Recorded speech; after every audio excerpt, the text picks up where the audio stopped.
High, আসসালামু আলাইকুম। আজকের যে টপিকটা সেটা হচ্ছে নন ক্লাসিক্যাল রিসেপ্টর।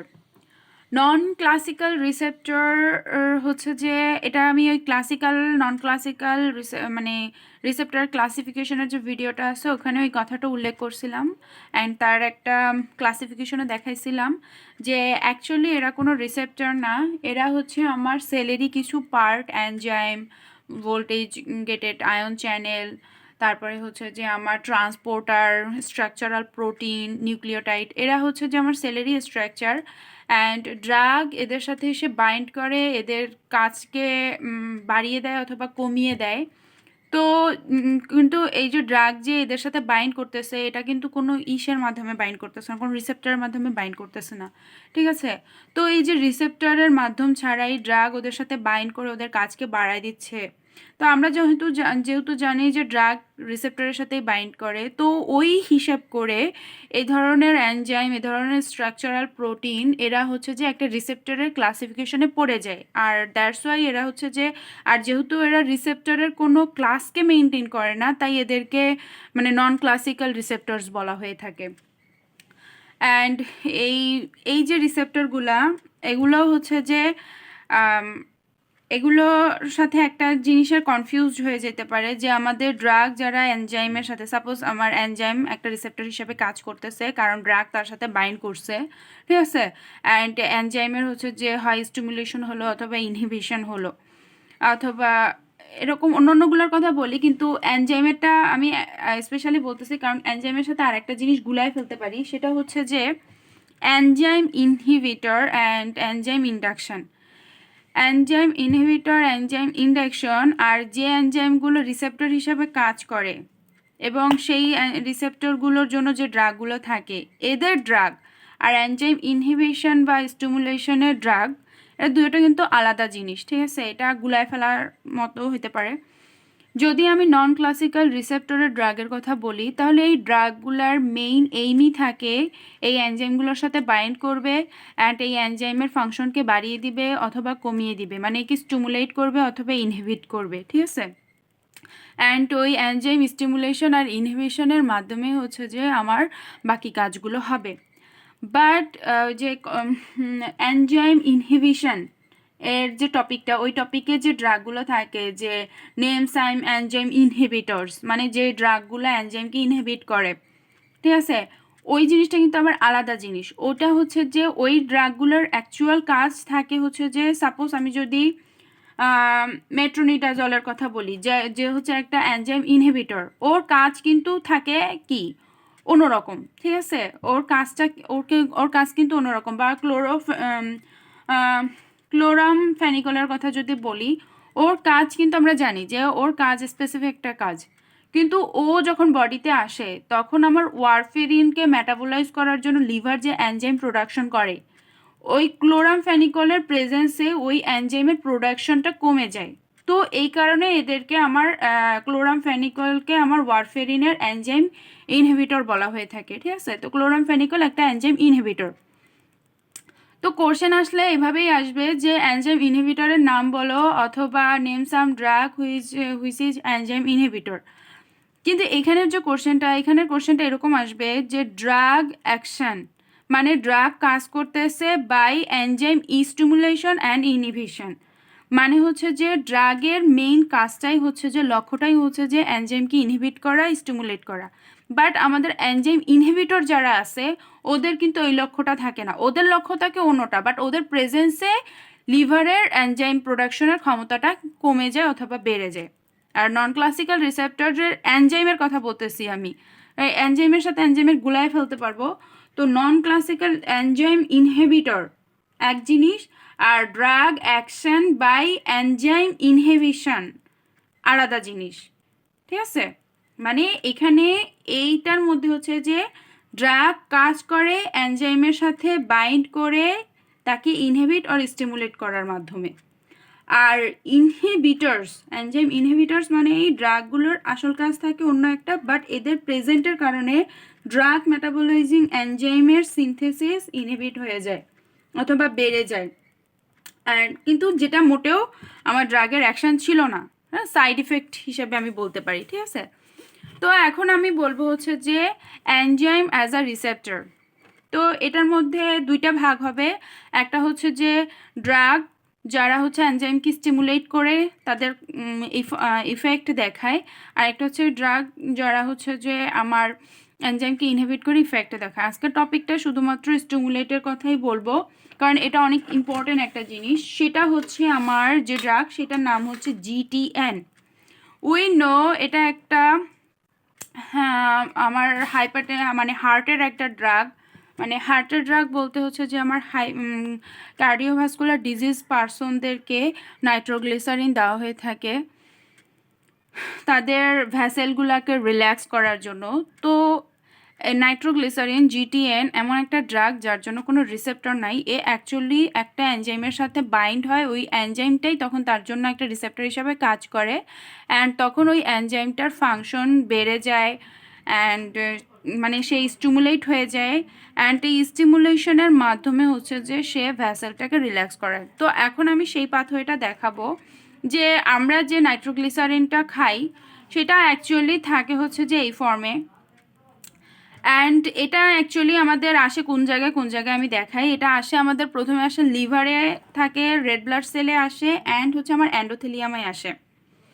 অ্যান্ড যখন এরা এইসব জায়গাতে আসে তখন এখানে হচ্ছে যে আমাদের ওই যে ড্রাগ মেটাবোলাইজিং যে এনজাইমগুলো থাকে ওরা থাকে এইসব জায়গায়। ওরা করে কি আমার এই যে নাইট্রোগ্লিসারিন GTNকে মেটাবোলাইজ করে, আর যখনই ও মেটাবোলাইজ হয়ে যায় তখনই হচ্ছে যে গ্লিসেরল অ্যান্ড নাইট্রিক অক্সাইডে কনভার্ট হয়।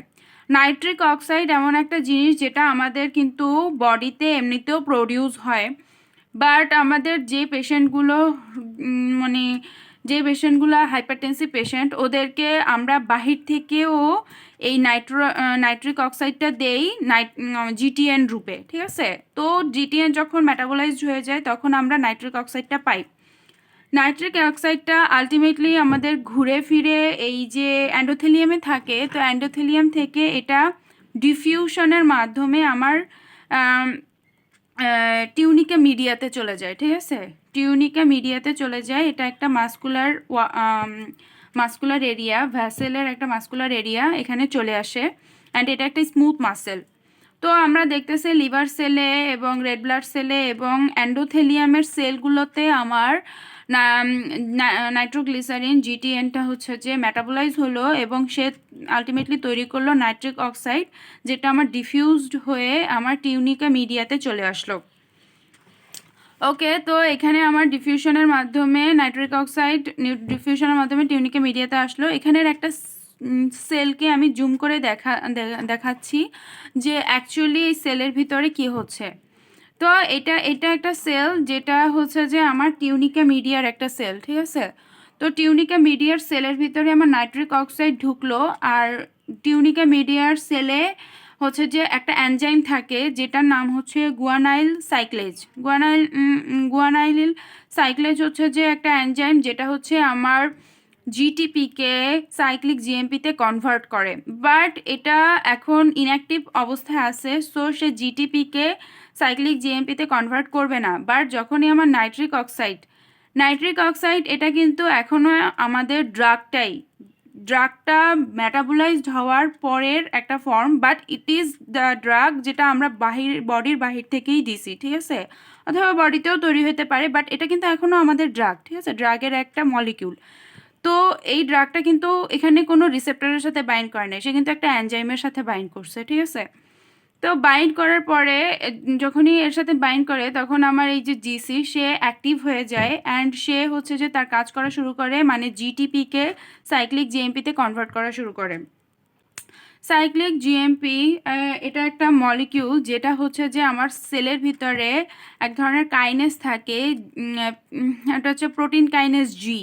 হ্যাঁ, ওই প্রোটিন কাইনেস জি এর রেগুলেটরি পার্টের সাথে বাইন্ড করে, আর রেগুলেটরি পার্টের সাথে যখনই বাইন্ড করে তখন এই যে ব্লু কালারের হ্যাঁ নেভি ব্লু কালারের যে জিনিসগুলো এগুলো হচ্ছে যে তার ফাংশনাল পার্ট, আর স্কাই ব্লুটা হচ্ছে যে এদের রেগুলেটরি পার্ট হিসাবে আমি জাস্ট সিম্বলাইজ করছি। তো আমার সাইক্লিক জিএমপি হচ্ছে যে আমার রেগুলেটরি পার্টের সাথে বাইন্ড করলো অ্যান্ড আমার ফাংশনাল পার্টগুলো তখন তার থেকে ডিটাচ হয়ে যাবে। অ্যান্ড ডিটাচ হয়ে যাওয়ার পরে আমার সেলের ভিতরে আরেকটা জিনিস থাকে, সে হচ্ছে ফসফেটেজ। ফসফেটেজ হচ্ছে এক ধরনের এনজাইম যারা হচ্ছে যে অ্যাকচুয়ালি আমার ফসফোরাইলেট যে মলিকিউলগুলো আছে তাদেরকে ডিফসফোরাইলেট করে দেয়। হ্যাঁ, তো আমার এটা ইনঅ্যাক্টিভ অবস্থায় থাকে অ্যান্ড আমার এই যে প্রোটিন কাইনেজ জির যে ফাংশনাল পার্টগুলো এগুলো এখন ফ্রিভাবে আসে অ্যান্ড এরা হচ্ছে যে আমার এই ফসফেটেজের সাথে বাইন্ড করে, অ্যান্ড বাইন্ড করে বলতে একে আসলে অ্যাক্টিভ মুডে নিয়ে আসে। তো অ্যাক্টিভ মোডে নিয়ে আসার পরে সে হচ্ছে যে আমার মায়োসিন লাইট চেইন, যে কিনা অবশ্যই আমার এখানের যে মাসেলটা সে কন্ট্রাক্ট অবস্থায় আছে। কন্ট্রাক্ট অবস্থায় আছে মানে হচ্ছে যে সে ফসফোরাইলেট আছে, কারণ ফসফোরাইলেট একটা প্রোটিন যখন ফসফোরাইলেট থাকে তখনই হচ্ছে যে সে অ্যাক্টিভ মুডে থাকে, আর যখনই তার এই ফসফেটটা চলে যায় তখনই সে ডিঅ্যাক্টিভেট হয়ে যায়। তো আমার এখানে মায়োসিন লাইট চেইন যে এখন ফসফেট কন্টেইন করতেছে, একটা ফসফেট কন্টেইন করতেছে, মানে সে ফসফোরাইলেট আছে অ্যান্ড তার মানে হচ্ছে যে আমার এখানে কিন্তু এটা কিন্তু টিউনিকা মিডিয়ার সেলের কথা বলতেছি, টিউনিকা মিডিয়ার সেলের কথা। তো টিউনিকা মিডিয়ার সেল মানে হচ্ছে যে সে একটা মাসেল সেল অ্যান্ড মাসেল সেলের মায়োসিন লাইট চেইন যে কিনা কন্ট্রাকশন করতে সাহায্য করে সে অ্যাক্টিভ মুডে আছে, তার মানে আমার মাসেলটা অলরেডি অ্যাক্টিভ মুডে আছে, মানে মাসেলটা অলরেডি কন্ট্রাক্ট অবস্থায় আছে।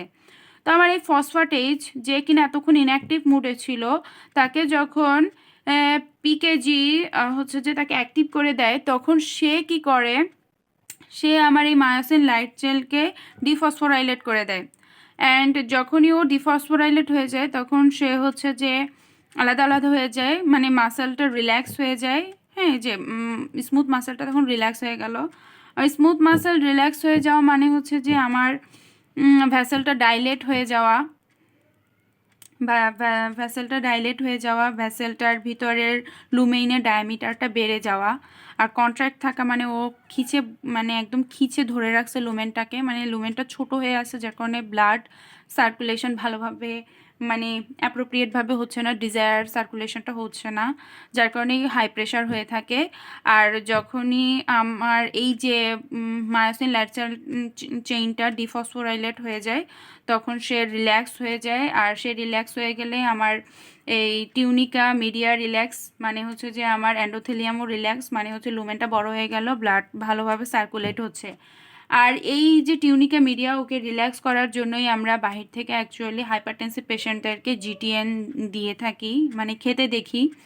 ওকে, তো এটা হচ্ছে যে আমার জিটিএনের মেকানিজম। আর সবচেয়ে সারপ্রাইজিং ব্যাপার যে এটা এমন একটা ড্রাগ যেটা একটা হাইপারটেনসিভ পেশেন্টের জন্য অনেক বেশি নেসেসারি, অথচ এই ড্রাগটার জন্য শরীরের ভিতরে কোনো রিসেপ্টরই নাই।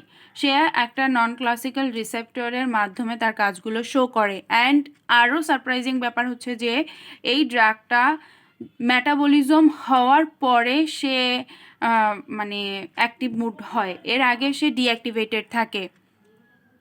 আমার আগের একটা ভিডিওতে আমি ওই যে মাস্কারেনিক রিসেপ্টর এর একটা ভিডিও আছে যেখানে আমি একটা জিনিস উল্লেখ করছিলাম যে AM3 মাস্কারেনিক রিসেপ্টর 3-তে 3 প্রেজেন্ট থাকে হচ্ছে যে আমাদের এন্ডোথেলিয়াম সেলের ভিতরে। অ্যান্ড সেই এন্ডোথেলিয়াম সেল স্মুথ মাসেলকে রিল্যাক্স করে। আর যেখানে আমরা জানি যে এখানে ক্যালসিয়াম প্রোডাকশন হয়, আমাদের মাস্কারেনিক রিসেপ্টর মেইনলি কাজ করে হচ্ছে যে আমার inositol triphosphate Dag and calcium production করে। তো তখন একটা কোশ্চেন আসে যে যেহেতু ইনোসিটল ট্রাইফসফেট ক্যালসিয়াম প্রোডাকশন করে আর আমরা জানি যে ক্যালসিয়াম স্মুথ মাসেল রিল্যাক্সেশনে হেল্প করে, কন্ট্রাকশনে হেল্প করে। সো আমার এখানে বলা হয়েছে যে আমার সেলের ভিতরে আমার ভেসোডাইলেশনটা হয়। তো তখন একটা কোশ্চেন আসে যে how it possible. Actually it is possible in another way, যেমন এই যে রিসেপ্টরগুলো এগুলো অ্যাকচুয়ালি থাকে হচ্ছে অ্যান্ডোথেলিয়ামে, নট মাসেলে। তো এন্ডোথেলিয়ামের ভিতরে যখন আমার কোনো ড্রাগ এসে আমার M3 রিসেপ্টরে বাইন্ড করে, তখন মানে কোনো ড্রাগ না, নট অনলি ড্রাগ, যখন কোনো লিগেন্ড আমার M3 রিসেপ্টরে বাইন্ড করে তখন M3 রিসেপ্টরটা অ্যাক্টিভেট হয়ে যায়। সেই ইনোসিটল ট্রাইফসফেট থেকে আমার ক্যালসিয়াম প্রোডাকশন শুরু করে। আর ক্যালসিয়াম হচ্ছে যে আমার ক্যালমোডোলিনকে হচ্ছে যে ক্যালমোডোলিনের সাথে অ্যাক্ট করে।